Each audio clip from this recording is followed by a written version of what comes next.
If you want to successfully run Facebook ads and Instagram ads for your e-commerce store, one of the most important things that you absolutely need to nail is your account structure. The Meta Ads ecosystem has changed a ton in the last year, specifically for e-commerce brands, so you need to keep up. The structures I'm going to break down in this video have been used for over 100 different brands across all different sizes. Everything from brands literally spending their very first dollar in advertising up to brands spending $250,000, $300,000, $400,000, $500,000 a month in ad spend. Like Young Nails, who were literally spending just $100 a day when they first started to work with us and have grown so much that at this point, they're driving millions of dollars in revenue every single month, along with tons of other brands like Lola Dre, Kleinfeld, Mission, Studio Suits, Opera Beds, the names go on and on and on. So in this video, I'm going to take you behind the scenes between 6, 7, and 8-figure brands and how we're structuring each of these unique accounts. I'll break down specifically what makes these campaigns successful, how you should structure your campaigns, and ultimately how you can set yourself up in a way where you can scale and progressively build on your account. Now look, all across the board from brands of all different sizes in e-commerce, the biggest question I get from e-commerce brands is how to structure our ads and how to create a system so that we can scale steadily over time while maintaining or even improving our return on ad spend. So I'm making this video specifically so you could replicate the success that we have at the Moonlighters, no matter the size of your business, big, small, medium, or in between. All of the most successful high-earning brands that we're working with at the Moonlighters right now, especially brands that are trying to scale, are using the core fundamentals of what I'm about to go through. So what I'm going to show you right here are 4 different ad accounts that we're working, and I'm just going to give you a little hint at some of the elements that we're going to be looking for throughout the length of this video. Keep in mind, these are all in different places. Some of these brands started working with us 30 days ago. I'm going to show you the results of that. They're actually the 4th example here. Some of these brands have been working with us for 4+ years. So the position of all of these brands is very different, and their structures have adapted based on not only what they need on their current spend, but how their business reacts. So there's so many different formulas for this. The key is that we have the base structure is almost exactly the same. So in this first account, this is an account we've been working on for many years. In the last 30 days, they spent $123,000 and they drove a 4.75 return on ad spend on a 1-day click basis. You might say, wow, it's a lot of ad spend. I'm shocked they were only running 3 campaigns during this time period. The thing here is that a simplistic structure worked super well for them. What we do have here is we have swim lanes in the account. You can see in the first campaign, we have prospecting. The second campaign, we have retention, which are existing customers. And the third campaign, we have retargeting, which are people who have been to our site or added to cart before. That allows us to establish 3 different modes of who and when we're targeting these people, and specifically how we're talking to these people. Now, this practice has basically gone out the window in the last few years. And to be quite honest, it's crazy. It should not go out the window. We should be talking to our customers individually. We should be making sure that every single customer that we're talking to gets treated just a little bit differently. The key here also is that we're able to distribute our budget very safely to new customers versus retargeting versus retention. And you can see by our daily budgets that we have in here, they've gotten to a situation where they're scaling very aggressively because things have hit a really high point. We're spending $15,000 a day on prospecting. We're spending $1,250 a day on retention, meaning existing customers, and we're spending $1,250 on retargeting anyone who's been to our site. The next account that I'm going to show you is another account that we've been scaling for about a year now. This is slightly on the smaller side compared to the first brand that I just showed you. They've spent $50,000. They've driven 1,000 purchases during this period, and they've done so at a 2.77 return on ad spend, which for them is way, way above goal. Now, the core of this structure is still the same. We have our swim lanes in the account, we have our prospecting, and we have our retargeting. This account does not have a retention bucket. Now, you might say, whoa, you just said put that retention bucket in there. I'm going to get to the structures in a moment here. I just want to show you examples of how this can be manipulated and how this changes so vastly from account to account based on where you're at. In this account, we have our scaling campaign at the top, which I talk about all the time. We have 2 additional prospecting campaigns in the middle bottom here. And then we have a retargeting specifically for top audiences. This is a little bit different, but it's curated to what this brand specifically needs. The next structure we have here is going to blow your heads off, I promise, because this account has spent $8,500 at a, drum roll please, 10.34, 10x return on ad spend. You might say, whoa, why aren't these guys spending more? Why why aren't they doing a ton more here? There's a lot of reasons why you might want to just be economically strong. In their case, we just started working with them just a few months ago. We've seen tremendous growth in the business. We've seen their Facebook side do super well. A 10x return on ad spend at $8,500 worth of spend is driving this business $88,000 in revenue. So this is becoming such a profit machine for this business. And as you can see, if we just pick apart this a little bit, we still have our core here. We have our main prospecting campaigns. We have our main scaling campaign. We have our remarketing campaign, which I'm highlighting right here. And then across the board, we have a couple of other tests. It's not too critical that you always have your tests super confined, but just know that the majority of the spend in this account is going into those swim lanes, is going into the structure that, again, I'm going to go through in just a few moments. And then finally, the most simple structure that we have here. So this account, when they first started to come work with us, they were only spending $1,500 on the Meta side. They're spending a lot more on the Google side, but their Meta end was only spending $1,500 over the course of a 30-day period. Since we started working with them, we have tripled the ad spend. We went from $1,500 to $4,500, actually $4,600. That's a 199% increase in amount spent. And the best part is our return on ad spend is up 328%. I know that's a crazy number. I totally understand. But this went from a 0.43 to a 1.84 since we started working with them. You're going to notice right away, there's literally 2 campaigns running. Like, what the heck is going on? What's changed so much? How has this changed so much? This is still the core structure. We have our main prospecting campaign and we have a remarketing campaign, both of which are actually doing very well. And they're both working together. They both have overlap, which again sounds crazy. So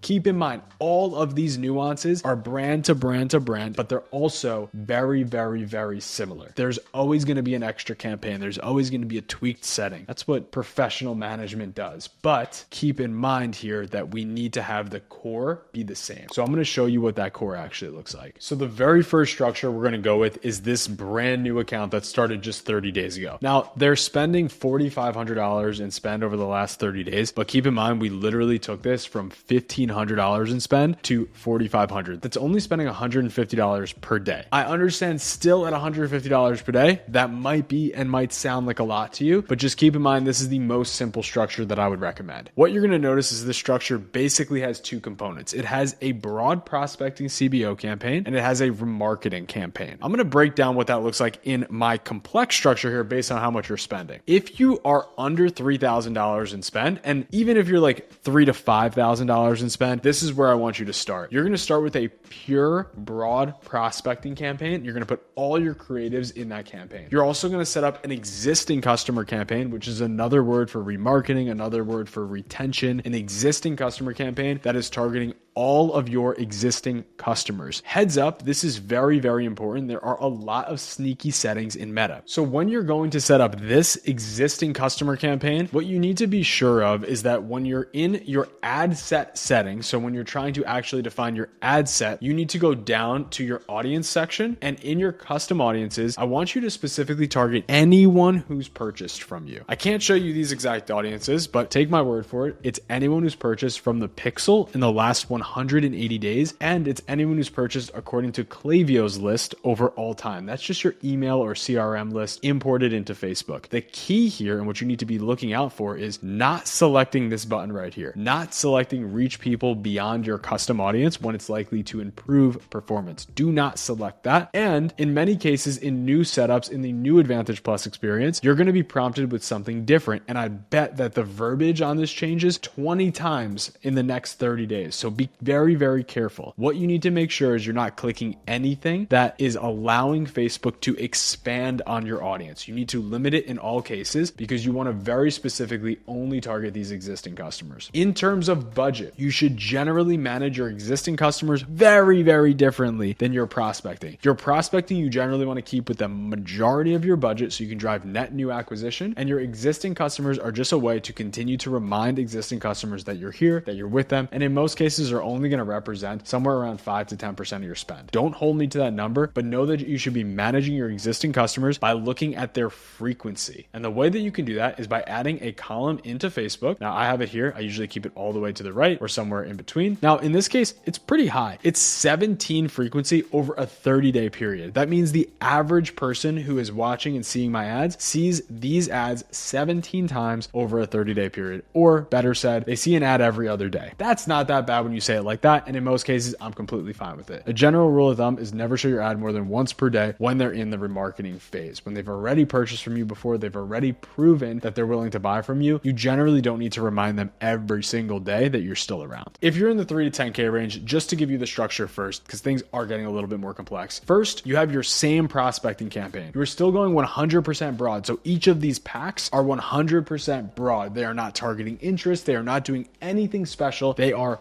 broad. In each of these packs, you have different creatives. Now you could have anywhere from 2 creatives, 5 creatives, 9 creatives. I don't really care, but 4 to 6 is generally the sweet spot. The next campaign that you see here is the scaling campaign. Now I would typically call this an ASC scaling or Advantage Plus Shopping scaling campaign. However, ASC is changing so much this year. Be on the lookout for all of those changes, but just know that everything is changing about ASC. So for now, we're calling this a scaling campaign for the rest of 2025. Your scaling campaign is your top performing creatives. Now we have to define top performing creatives. Top performing creatives are going to change drastically based on your account, based on your goals, based on your spend, based on how much average order value you usually get, based on how many purchases you're driving. It's all going to be different. The way that I like to think about top performing creatives is actually quite simple. I go into my ad account, I select the prospecting campaign. So if we're going to be selecting this campaign right here, the prospecting campaign. And once we're in that campaign, I sort by amount spent. So I keep this really straightforward.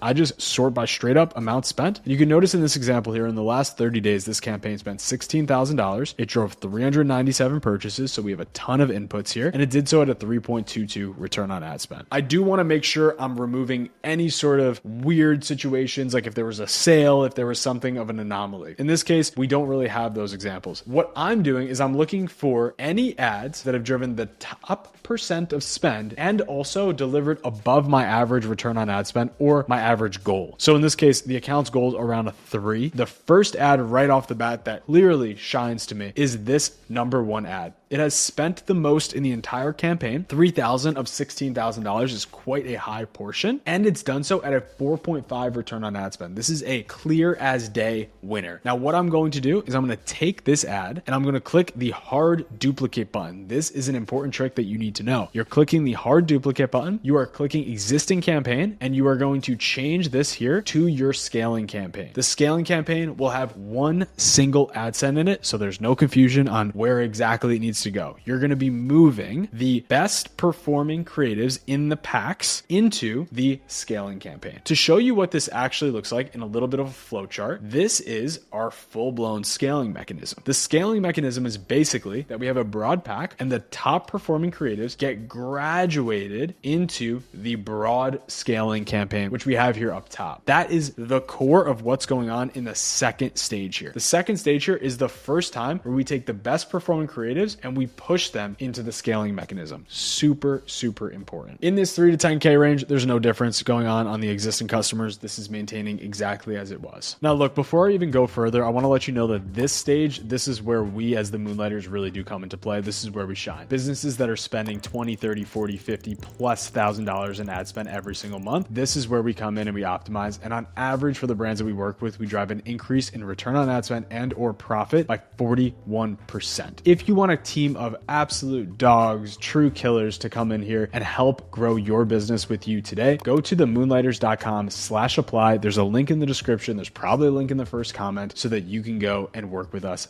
today. Now, what got you from 0 to 3 is not what's going to get you from 3 to 10. What got you from 3 to 10 is not going to get you from 10 to 30, 40, 50. So getting to that golden $1,000 a day in spend, and of course doing so at the profitable measure that you need to be at, it gets complicated. I'm going to break down everything you need to know for this section. This is where we shine. The hard part is when you get to $30,000 in ad spend or at that range, you start to hit walls. For the first time, you start to spend a little bit and you you hit a dead wall where anytime you spend beyond that wall, you drop in your efficiency. There's a number of levers and a number of reasons why this might happen, oftentimes doing with the distribution of your budget, right? So the distribution of your budget might just be completely off, which might really, really hurt this. But if you're doing your distribution right and you're still hitting a wall, there's a key here that's going to unlock an improvement in your overall efficiency while the rest of your account can continue to scale. So at roughly 10 to 30K spend, we're going to have the same scaling campaign, the same existing customer campaign. There's nothing that needs to change in these. You're still graduating your best performing ads into your scaling campaign, which is right here. Your prospecting campaign is where things are going to change. This is going to start to get way more expansive. I'm going to show you an example in just a moment. You have your same packs whenever you have new creative. So anytime, new creative, new pack, new creatives, new pack, new creatives, new packs. The key here is we're adding interest into the group. I say here that these have new creatives, but I'm actually going to change this right now because I think it makes it a little bit more clear. The key in this section here is that we now have interest groups within the same prospecting CBO campaign. In an actual ad account, this looks like our broad packs are here at the top, and there could be 20 or 30 broad packs. There could be 2 broad packs in this case. And then we have our interest groups right here. The key of these interest groups is they are receiving the best performing creative from our packs, and they are going into the interest groups. They do not contain all creative. To show you all that in a flow chart here, what is basically happening is top creatives, let's pretend creative number 1 here is a top creative. Top creative gets graduated into the winners bucket per that red line. That winners bucket then graduates that creative into the interest, which are just full of winners. This flow here is critical because what's going to happen is interest groups are not going to scale. Interest groups are really just used to improve efficiency, improve return on ad spend, decrease cost per acquisitions. Because if you look at this account right here, you'll notice that our 2 broad ad sets drove a 3.3 and a 3.6 return on ad spend. What did our 3 interest groups drive? 6.1 return on ad spend, 4.2 return on ad spend, 3.8 return on ad spend. They all beat, even the worst one, beat all of our broad. You could tell right off the bat, there's just not enough volume. Facebook can't figure out ways to scale these individual audiences like it can a broad audience, which is going to be a problem for anyone when they're at that 30K, 40K, 50K, 100K ad spend. So it's critical. We have a combination of interest and broad. I'm going to tell you one more really important secret for all interest groups. Any interest group that you're running, if you go into your ad set, you never want to target more than one single detailed interest. So in this case, you could see we're literally targeting one single interest here. We are not targeting 17 different interests. We're not trying to create a persona. That does not work anymore. You want to know for sure, does my one single interest work? If not, cut it. Okay, so you've gone from 10 to 20 to 30 to 40 to 50 plus $1,000 in ad spend. You are at that elite level now. Now, I hope you watched every single portion of this because none of this makes sense without watching actually the first half of this video. This is the dream state. This is where you want to get to. If you do this without getting to this ad spend level or getting to this revenue level, you're toast. You cannot implement this without going through the other stages first. You will completely destroy any chance you have of actually scaling and maintaining an efficient return on ad spend. This setup remains nearly identical, but more expansive, meaning we have at this stage, I'm only showing you 2 packs. You probably have 10 or 20 packs here. We have 2 interests. You probably have 5, 6, 7, 8 different interests. You have your same singular scaling campaign. You have your existing customer campaign. Now, your existing customer audiences are going to expand. You're growing your business. You have more customers. You have bigger cohorts of customers. At a base, just make sure you're targeting everyone, but feel free to break these down. The ways that I like to break them down are 180-day purchasers from the pixel, and then everyone who's converted elsewhere that's on your email list. Break those into 2 different ad sets just to give you a little bit of division. And as you get really big, break that into 30 days, 90 days, 180 days. On the retargeting side, we are finally adding dedicated retargeting. So up to date, we have basically been allowing retargeting to just flow into anywhere it wants. Not only does that cause some issues when we get to levels of scale, because that's when you do hit one of those walls of diminishing returns, you are going to have trouble scaling if you're not breaking out your retargeting because you need to know how much you're spending on your net new customers. So what we want to do for retargeting specifically is we want to now introduce add to cart plus site visitors. You could do this in an individual ad set if you have very little data, but if you have a lot of site visitors, if you have a lot of people adding to to cart, what I define by a lot is like thousands per day, then you could then break those out into different unique ad sets. If you do that, you'll have clear divisions and clear understanding of how is my add to cart performing, how are my site visitors performing, which is going to be an advantage because you can distribute the budget accordingly wherever it's going to drive the best return for your business. At the end of the day, the most important thing is having the structure in place to then actually farm the best creatives, send them to the potential customers, potential clients of yours to ultimately get them to convert. Now look, we covered a lot in this video, so I hope that most of the information here is super usable for you. And again, as always, if you have questions, let me know in the comments below. But look, if you are spending $10,000 plus per month, then click the link down below if you want actual pros to come in here and not just implement this, but curate this to your actual business based on your cost of goods, based on your margins, based on every single little intricacy of your business, because no business is truly the same. You can go down in the description and go to the moonlighters.com/apply. And if not, totally fine. I've just basically given everything you need to get your account structured properly and basically set you up for success for the remainder of this year before things continue to change again and again and again. But one of the other key things that you always need to focus on is actually how to test creatives properly. So I just made a video on this as well. Click the link right here where I break down exactly how we test all of our creatives at scale to minimize your wasted budget and ultimately make sure your budget is spent on your best performing assets. I will see you all in the next video.